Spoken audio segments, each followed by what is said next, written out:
بل دې ته هم فکر وي طالبانو ورونو علم داسې ښه شی ده وړکی سړی به په مجلس کې به غټ سړی که نه کله چې مجلس کې ناست یې سپین ګیري خلک به وي تا سره به تعلق د علم وي نو سپین ګیرو ته به ګورې ته به ځوان سړی په هغه مجلس کې ناست یې غټې خبرې به کوې دا غټې خبرې خو علم کوي اصل کې هغه په تا کې موجود ده ته اوس فکر وکړه طالبانو د پاچا په مجلس کې طالبانو هر څوک نه پرېښودل کېږي سپین ګیري غټ خلک خو کله طالبانو کشران انسانان ورسي چې هغه علم ورسره وي د سلیمان اسلام په طالبانو چې داسې مجلس د وزراو ناست و هدهد به هم پکې و د کور ګټ کې که نه هدهد به راغی د سلیمان علیه السلام د وزراو په مجلس کې د کابینې په مجلس کې به ناست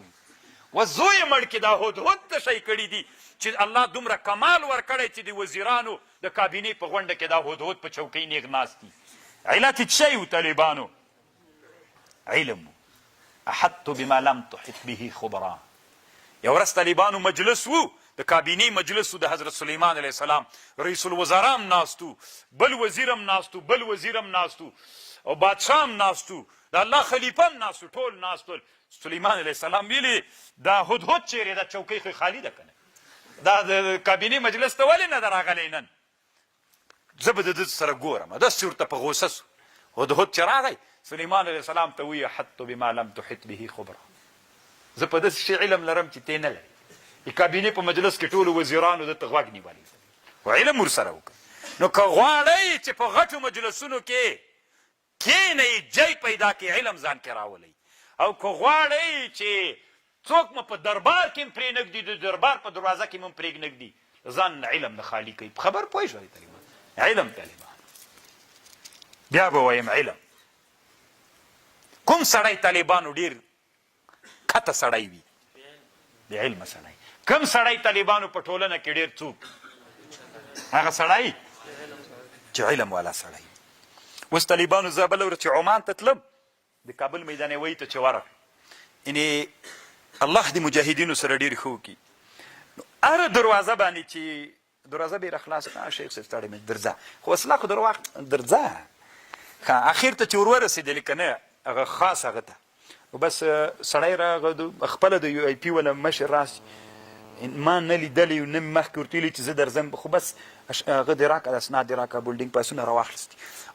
تور موټر چې د دنیا غټ خلک راځي که نه هغه ته یې ورولي پکې شیخ صاحب راځه د دروازې مخکې درته ودري دومره لږ جای که نه لکه تر دغه چې پورې تیاره کې ور وستلو بل شیخ صاحب ته مې ویلې علم خو څه خوند کوي دا خو که نه بس الله عز وجل طالبانو بس داسې الله دې موږ سره علم او عمل پیدا کړي نو که غواړئ چې په دربارونو کې مو او په مجلسونو کې جای پیدا کړئ علم ځان کې راولئ اوس طالبانو هدهد هم زوی مړي ته چوکۍ ایښې وه رئیس د کابینې په مجلس کې علم یو ډېر ښه صفت ده الله دې موږ او تاسې څوک وګرځوي طالبانو علم ته ګورئ علم څه ده سپی سره طالبانو اسلام کې ډېر منفور ده اول خنزیر د دویم سپی اسلام کې ډېر منفور ده خو طالبانو که سپي ښکار وکړه تعلیمي سپی و علم دې ور زده کړی دا ښکار پاک ده ګوره ودلید سپی طالبانو بیا پاک سو سپي که په تا باندې خوله ولګوله او دا کالي دې نجس و دا مردار ده اما که غوښه یې کانې درته وکړه بیا پاک ده د علم دې وجې نه طهارت پکې راغی علم طالبانو سړی لاغه نه یو شاعر تیر سوی فرزدق ورته وي یو ورځ شعر ویلی لقد ضاع شعري على بابكم كما ضاع در على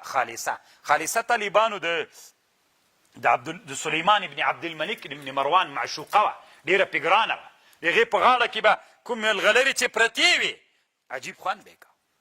نو بیا د فرزدق یو شعر ویلی و د کوم بادشاه دروازې مخ ته شعر ویلی و لقد ضاع شعري على بابكم ما چې شعر ولید تاسې دروازې ته ضایع سو شعر مې هېڅ ګټې راته ونه کړه کما ضاع الدر على خالصه لکه د خالصې په غاړه باندې چې ملغلرې پرتې دي نو یعنې داسې ښایسته نه ده نو هغه ملغلرې چټي بدرنګه کړي دي ښځه بدرنګه نه ملغلرې خو د هغه چا په غاړه باندې خوند کوي چې لږ ښایست خو ولري که نه د دې د بدرنګۍ د وجې نه یعنې ملغلرې بدرنګه سوي دي سلیمان ابن عبدالملک خبر سو چې خبر سو فرزدق ته سخت غوسه وي زه به تا سره ګورم چې راغی ورته ویلي وي تا د ما د معشوقۍ غیبت ولې کړی ده لقد ضاع شعري على بابكم كما ضاع در على خالصه. خالصه څومره حسینه. طالبانو یو څوک حسین وي، چاته حسین وي، په نفس الامر کې نه وي. دا خو د هر چا له سترګو له کنجو چې ورګوري بیا سړي ته پته لګېږي.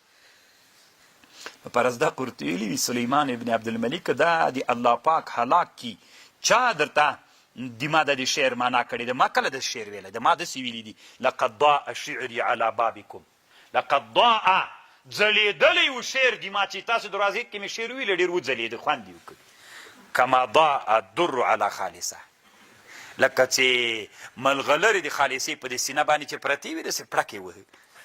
خبر خو پوهېږئ که نه؟ طالبانو ځان یې تېر خلاص کړه، که نه زنجیرونه منجیرونه یې ټول راوړي ول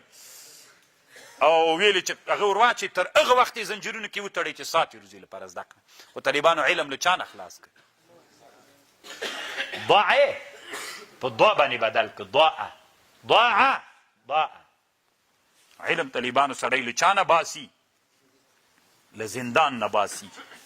الله عز وجل دې موږ علما وګرځي.